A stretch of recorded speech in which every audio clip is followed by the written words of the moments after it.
please send us an email at underthecardboardbox@gmail.com. We love hearing from you. We love getting ideas from you for the Kodak conversation.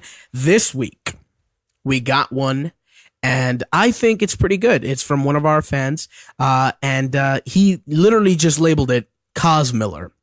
So I'm going to give you the gist. It's a pretty long email. We do love long emails. We just, going to run through it just for the sake of time, right? And we do read them all. So. We do. We read every single one. So please feel free to contact us at underthecardboardbox@gmail.com.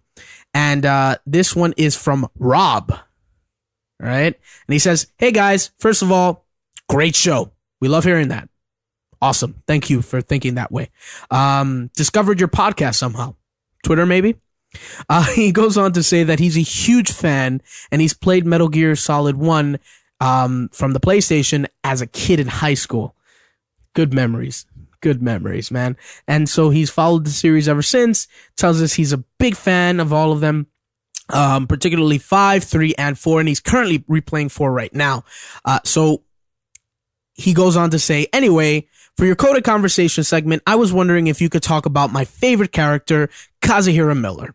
He has a great character arc going from a womanizing playboy and peace walker, an angry, angry seeker of revenge in Metal Gear Solid 5, all the way to Master Miller character in Metal Gear 2 Solid Snake.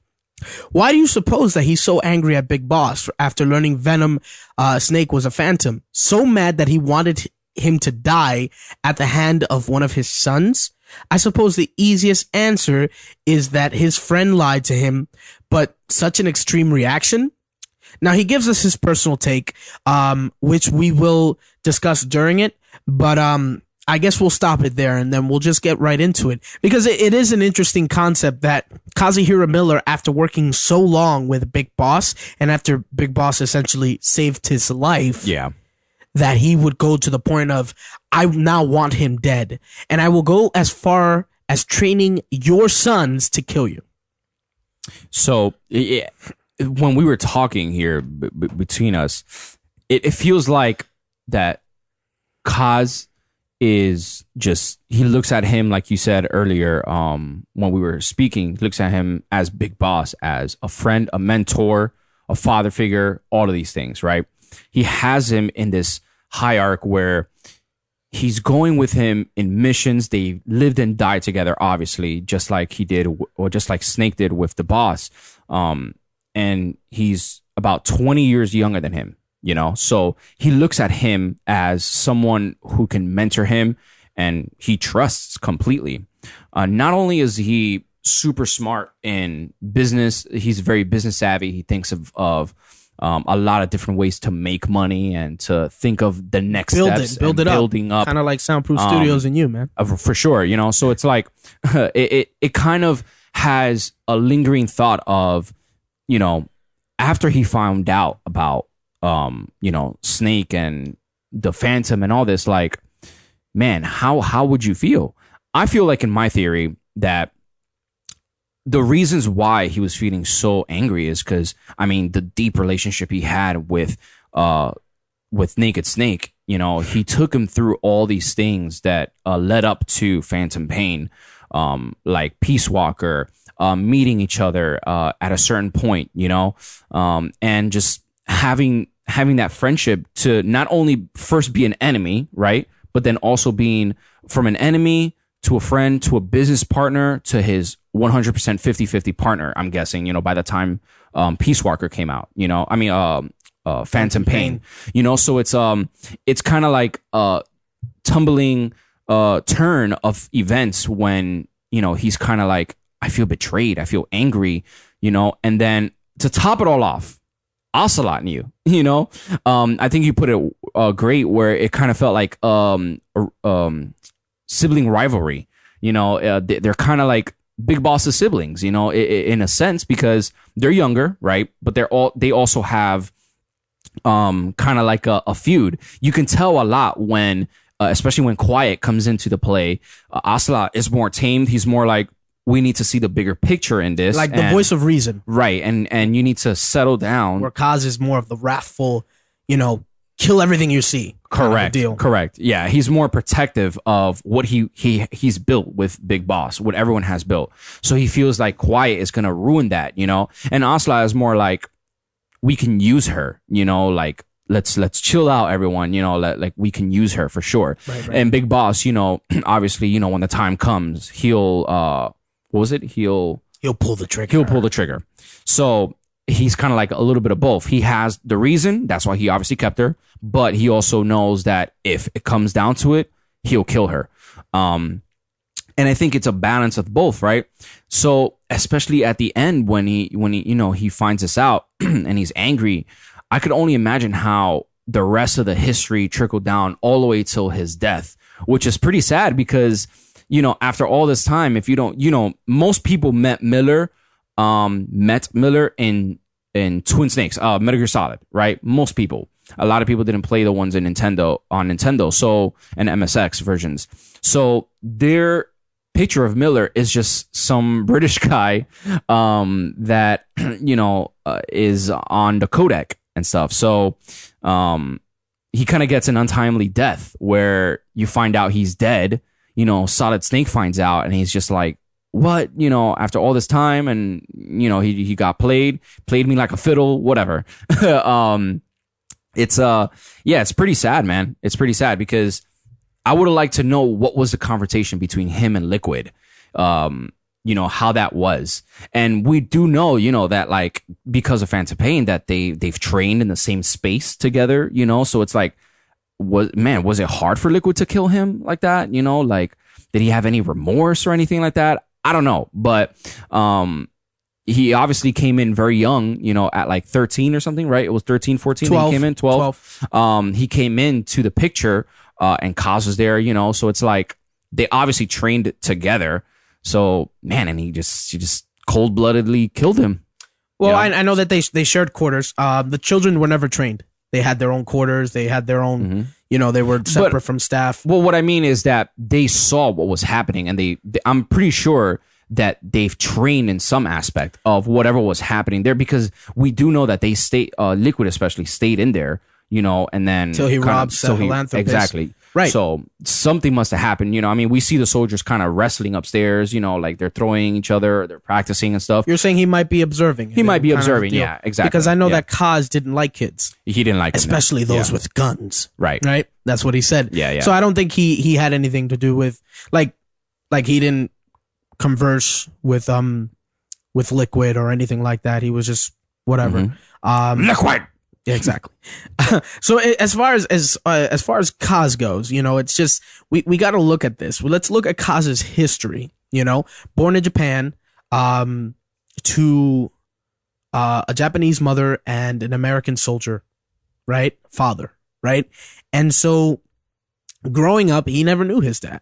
Yeah, because his dad left before he was born, and so he was really the man of the house for the entire time.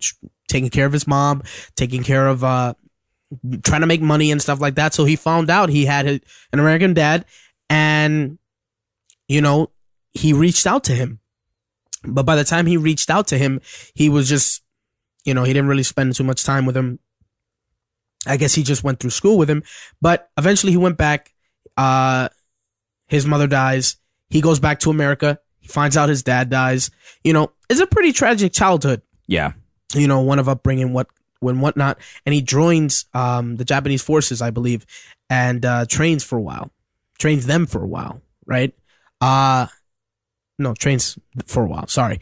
And so, when we look at Big Boss, right? Because at one point in time, Big Boss, I believe, I could be wrong about this, guys, but he joined the Cuban forces. He was helping them. Big Boss was helping the Cuban forces, and they ambushed Miller's team to the point where they were all wrecked, right? And Kaz was the last person, and so Kaz tried to take his entire team out when they got a little closer by pulling the pin of a grenade and trying to blow them up, but Big Boss was so fast that he stopped him from doing it. And so it was from there that, you know, he spared his life, basically, because he describes it as waking up in a tent full of tubes and whatnot. And the reason that Big Boss let him live was because he saw the fight in his eyes. And so it could be that Kaz felt some type of what's the word I'm looking for? Gratitude for this, and saw it also as an opportunity to work with this guy. Kamikaze, right? Yeah, kind of a deal. Yeah, so I mean, he was gonna kill himself. He was gonna kill himself, only because he was like, I didn't come here to lose. Yeah, like, is that Japanese? He has that Japanese. He was that kind of, samurai, samurai kind of a spirit. Yeah. But it was all that. So they started working and they created MSF. They created MSF, and throughout that entire adventure, it was just becoming an army without a flag and fighting for whatever they needed. It was then that they made a deal to get up this big old tanker, which they made into their first mother base. And that's years of working together. And I can only imagine Kaz knowing who Big Boss is. Big Boss, this legendary mercenary, right? He felt possibly what Ocelot felt for him, not in love kind of a deal, which we could talk about that some other time, but kind of like a fatherly mentor figure, since Big Boss was older than him. Yeah. And it was just like, when MSF was attacked, when Mother Base was attacked, and all of it happens, they crash, they're in the hospital, he falls into a coma. Miller's mindset is to continue the fight. And he knows Big Boss is alive and in a coma, and in his respect for him, in his view for him, he was like, I'm going to continue this so that when Big Boss wakes up, he's going to see this, and he probably won't say this, but be proud of me. Yeah. But we know Big Boss is not that type of guy to say stuff like that. No, he never gives you're right. He's pretty much trying to build something right from scratch again, in those 9 years that he was in ready a coma. For fighting. And he said, you know what? Even though Big Boss is in the hospital in this coma and stuff, I'm gonna keep this going. I'm gonna keep this. I think he says that too. I'm gonna keep this going. I'm gonna continue fighting for this, right? So he's kind of just already like head on. I don't even care that all this happened. I'm just gonna continue fighting, and that was probably what we're gonna Big get Boss, revenge, and we're gonna get revenge together. Correct. Yes, we're gonna get revenge together. He waited for Big Boss. He waited for Big Boss. He waited. Yeah. When you first see Kaz Miller, right, in Phantom Limbs, I believe that was the mission in Part 5, right? When you get him, Kazuhiro Miller sets up Venom Snake to say kept you waiting, right? Yeah. And Venom Snake didn't catch that, obviously, because it's not him, not Big Boss, but that's okay. But he goes on, right, and as you're carrying him, you'll notice that he'll start speaking, and he'll say stuff like, not so heavy anymore, huh? And he'll say, it's Boss, I've been waiting for 9 years to hear you say it. Please, can you say it? Right? And if you hit the action button when he says that, Venom Snake will say, kept you waiting, huh? Right? Something that Kaz was just waiting for him to say that for not anyone could say, kept you waiting, huh? But that was Big Boss's thing. Yeah. But I wonder how did Venom Snake know to say that? Well, because remember, man, during those 9 years, and this is an episode for another day, because I saw something from Game Theory that states that Metal Gear Solid 3 was all a virtual experience, and that was actually the training of Venom Snake. But we're not going to talk anymore about that. But yeah, remember that all of those memories and stuff were implanted into Venom Snake for those 9 years. And he was basically being trained that way, to think himself as Big Boss, because he had to fool everyone else, and including himself. Yeah. And the only person who knew the truth, who also had to fool himself, was Ocelot. So we get all this. It comes back, and you can only imagine Miller's thought when Big Boss saved him. Our dreams are about to come true. Yeah. Big Boss is here. What I've been waiting for is here. We have an army. We have people. The man who built up this army before is now about to build it up again because Big Boss was the one in charge of recruitment. Yeah. Right? Through the Fulton. Right? And so now you're thinking, you're working with him all this time in part 5 to get revenge. To get revenge and, you know, then you find out at the end of it all, after you kill Skullface, after you get Sahelanthropus, after you grow Mother Base to the brink of no more room. Yeah. Right? You got your army again. You fulfilled your revenge. It wasn't with the person you were waiting for.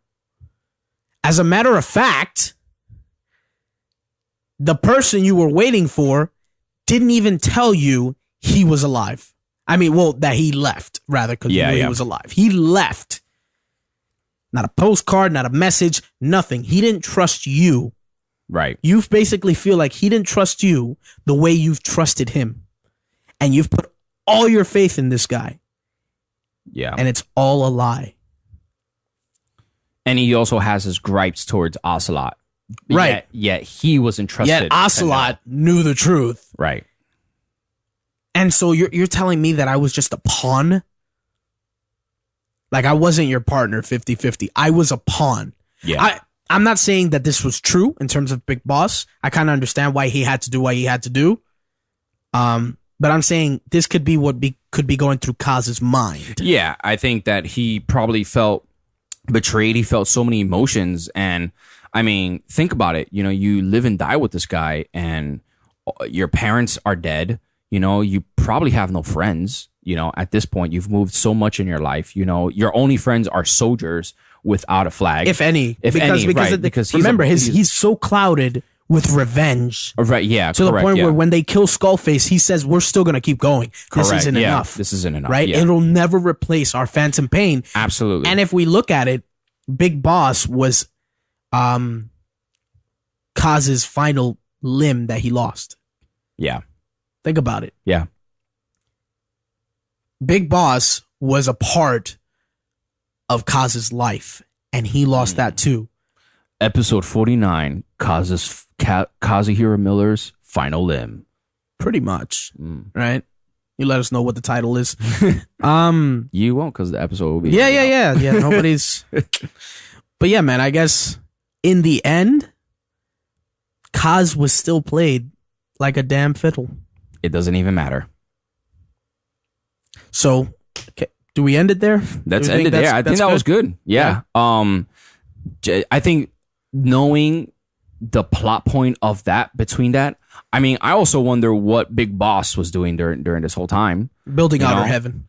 Yeah, I'm pretty sure he was. You know, I just want to know like exactly like how, you know, like we know like a little bit about how he got it up and the stations and everything, but we don't know like where did he go to first? You know, like I would love to know what you want to know, kind of like the track. I mean, I just want to know who he partnered with to have this because Ocelot was not. He couldn't have Ocelot. No, he was helping Venom. Yeah, and he in his mind through therapy, through psychotherapy, something. You know, convinced himself that Venom Snake was Big Boss. Yeah. What I'd like to know is what triggered Ocelot to remember that Venom was not Venom. I mean, that Venom is not Big Boss. You know, what triggered it? Yeah, what I don't know. At the time, was it maybe a tape? Maybe a tape Big Boss made, just like with Venom? Yeah. And he would say like some kind of phrase to like wake him up. You know, maybe. Let us know. Under the Cardboard Box, gmail.com. But yeah, man, I think great conversation, guys. Please let us know what else you want us to talk about. We'd love to dig into it. This was episode 49. And next week is, actually 2 weeks. Yes. Guys, we need 2 weeks for episode 50. So you will not be getting an episode next week. But as a thanks, you're listening to this on Monday. That's right. So we ask for your patience and we thank you for your support. If you like our content, please subscribe below. Also, hit that like button. We'll really appreciate it.